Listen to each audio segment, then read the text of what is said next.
Now, millions of you, not me, obviously I'm way too sensible for that, will have woken up this morning with sore heads and sore hearts. It was, of course, fantastic to get there. Did you watch the game, by the way? And if you did, I'm really curious, by the way, did you watch and did you catch the first game? Because I have the first goal, because I have a little theory that so many people must have missed that first goal, because I think it was in about the first 2 minutes or something. And I'm convinced that loads of people did, and so far I've not been able to find anyone that did. So if you did miss it, get in touch and let me know so I can prove myself right at least. But anyway, the day after, the night before, we should have all been spent basically having conversations about the game, what worked, what didn't work, and celebrating, of course, what went right. But the conversation today does somewhat seem to have been hijacked by the racist abuse that 3 black players who missed their penalties, of course, received on social media. The racist abuse has been condemned by everyone, from Prince William to the Prime Minister. Here's England manager Gareth Southgate's reaction to that abuse. Players have had an incredible togetherness and spirit, which I think has brought so many parts of our country together. So, you know, they should be, and I think they are, incredibly proud of what they've done. For some of them to be abused is unforgivable, really. I know a lot of that has come from abroad. You know, the people that track those things have been able to explain that, but not all of it. And it's just not what we stand for. We I think, have been a beacon of light in bringing people together, in people being able to relate to the national team, and the national team stands for everybody. And so that togetherness has to continue, and we've shown the power our country has when it does come together. Yeah, indeed. And there was even a mural of Marcus Rashford in Manchester that was absolutely graffitied and had to be covered up by a community street art group. That's it, look. And I mean, I've got to say, I just look at this. I think, you're an idiot. If you watch that game and you feel the need to go over to a mural that people have painted out of respect for that player, previous respect for various things that he's done, and you feel the need to go and paint racist stuff on that, you're an absolute idiot. But anyway, joining me now to discuss this wider conversation is Stuart Waite, and the author of Snob's Law, Criminalising Football Fans in an Age of Intolerance, and Clark Carlisle, who's a former footballer and former chairman of the Professional Footballers Association. Also, I've got someone there, and I recognise that face, young Greg Dyke, who is the former chairman of the FA. Good evening to you, gentlemen. Clark Carlisle, let me start with you. You know, it is a real shame. The conversation today should be really about the what went well, what didn't go so well, and instead here we are talking about racism. How does this make you feel? Good evening, Michelle, and thank you for inviting me to join this conversation. It's it totally just pulls the rug from under me as a black man in Britain, and from the magnitude of the achievement of what this group of young men have done for this country, especially, you know, coming off the back of what's been a very difficult period of time. And the sad fact of the matter is that as soon as the penalties were missed, you know, I'm now co-chair of a players' advisory board for Kick It Out. And I texted my co-chair, and he was supposed to have a day off today. And I said, you better call that day off in, because we expected this response from, you quite rightly say, a minority, but a very loud minority.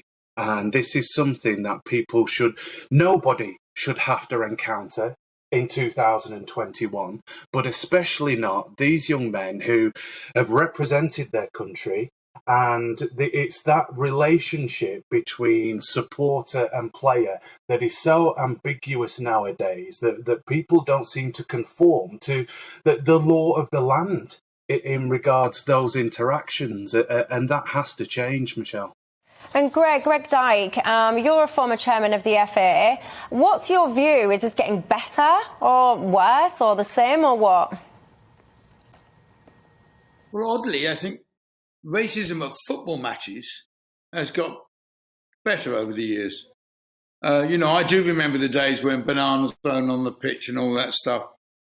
I think the problem, of course, is social media, which has given a voice to people in this society who previously didn't have one and probably shouldn't have one. And that's the issue, I think. I do think Kick It Out and organisations like that have done a great job over the years in football. And I think, clubs or managements who previously would have said nothing are now outspoken and saying things. But the problem is, in most societies, there is a very small proportion of people who are pretty unpleasant and racist. And I don't know how you prevent them, unless you can do it through stopping them getting onto social media. I don't know how you stop them. And Stuart, let me come to you. Just interject on that, Michelle. Yeah, go for it. The thing is to say that it's gotten better, I think it is a misrepresentation of the situation. What's happened with all the campaigns over, let's say, the past 30 years, it isn't that people have been educated and changed their thinking. It's that the overt racism and the overt discrimination has been suppressed. And what social media has done, it's highlighted the fact that these thoughts and ideologies haven't changed. People are just not, it's not acceptable to voice them on open forum anymore. But now there is this kind of anonymous open forum where we are seeing that a lot of these thoughts and ideologies have just been latent for these past 10 or 15 years. And now people have the opportunity to voice them because they can do it without recrimination or accountability of any sort. Let me bring you in, Stuart. I mean, you've written a book called Snob's Law, Criminalising Football Fans in an Age of Intolerance. But surely it's right to criminalise racist football fans? Well, should we criminalise racism? So if someone's a racist, should we lock them up? I mean, I totally disagree with what Clark said there. And I think it's got to a situation now where it's almost like the world's turned on its head. So the less racism there is in society, the more people shout about racism. And of course, you have professional organizations where people are paid to try and find racism, which I would suggest is part of Clark's remit. So if you look at any serious social attitude survey about racism, intolerance, and so on, you'll find that Britain is one of the least intolerant racist societies in Europe. You'll also find that people no longer think the idea that you need to be white to be British. There's all sorts of attitudes that have changed absolutely profoundly. So to try and discuss this, see, the reality is, as GBNews found to its cost, that almost anything today can be described as racist. So GBNews emerges, and advertisers are put under pressure not to advertise on GBNews because apparently GBNews is racist.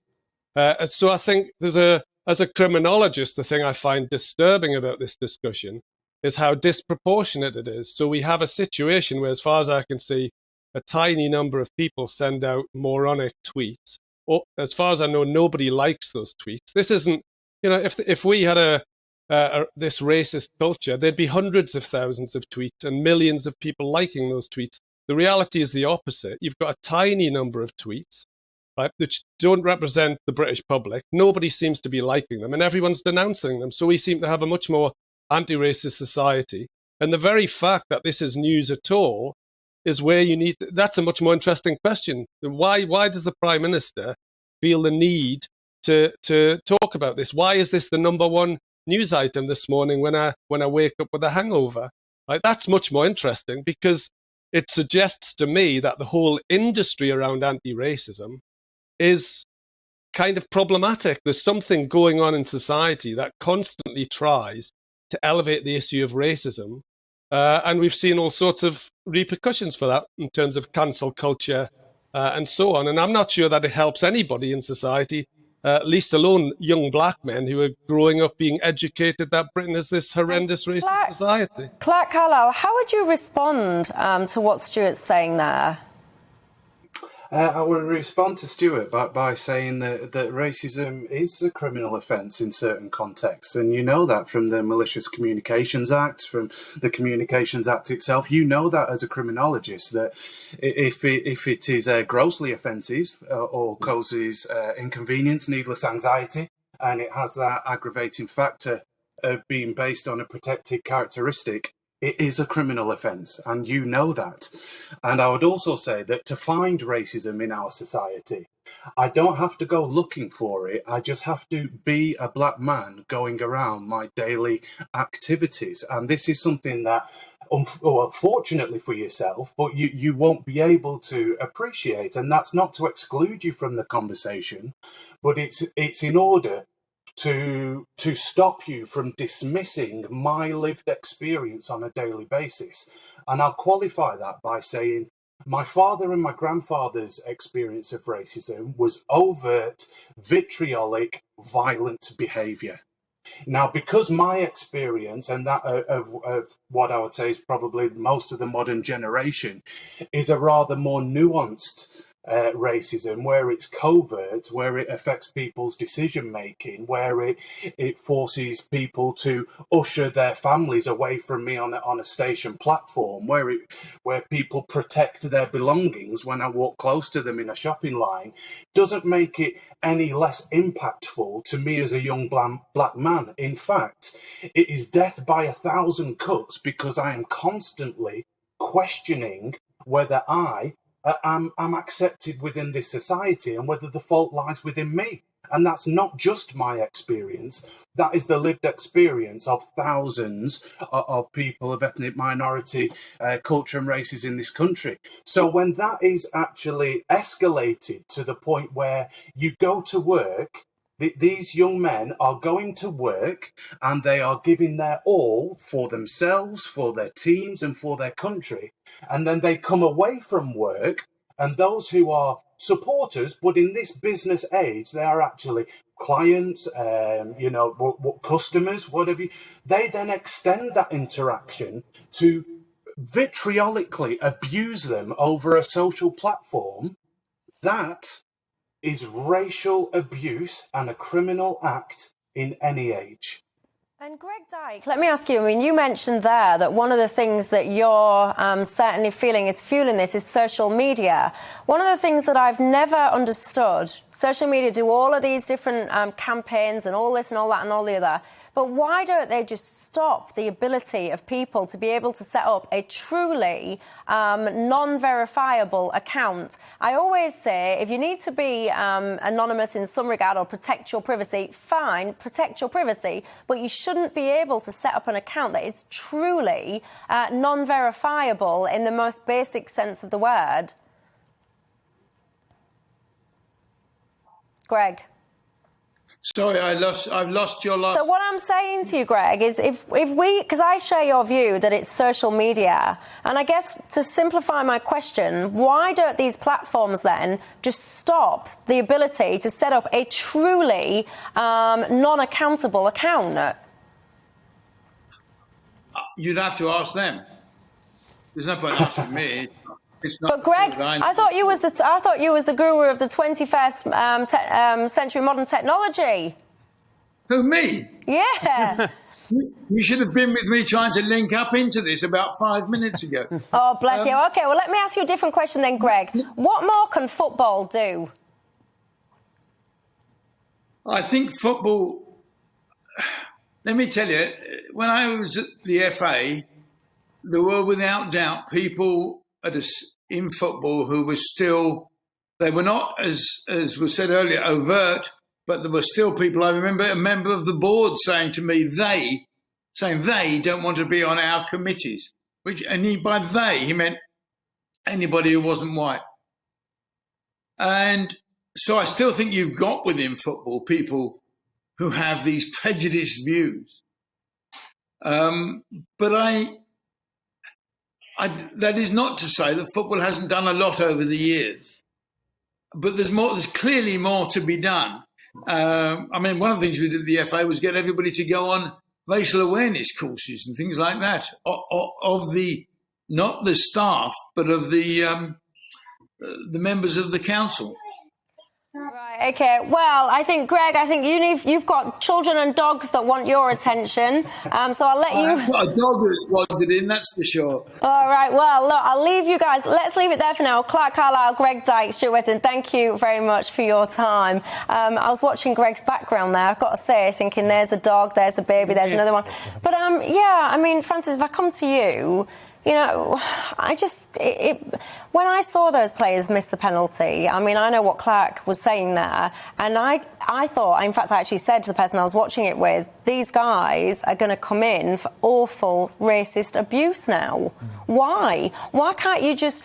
Fair enough, if someone misses a penalty and you want to be angry because they've missed the penalty, if that's your kind of your way, then fair enough. Why do people feel that it's okay, like, we're 2021, to not just say, oh, I think you're a rubbish footballer, but actually to make it about a skin tone? Because unfortunately they're racist. There is a very, very small minority of people who hold deeply unpleasant views in this country, and social media has emboldened them to be able to then hurl it or direct it at these players. But, I mean, look at that. I'm just showing it to the viewers on the screen, by the way. This is a mural, and people have just gone, I mean, what grown adult, I can only assume it's an adult, has gone there with a can of spray paint or whatever it is and graffitied that in a racist manner? Because they're an idiot. And it's as simple as that. These people are idiots.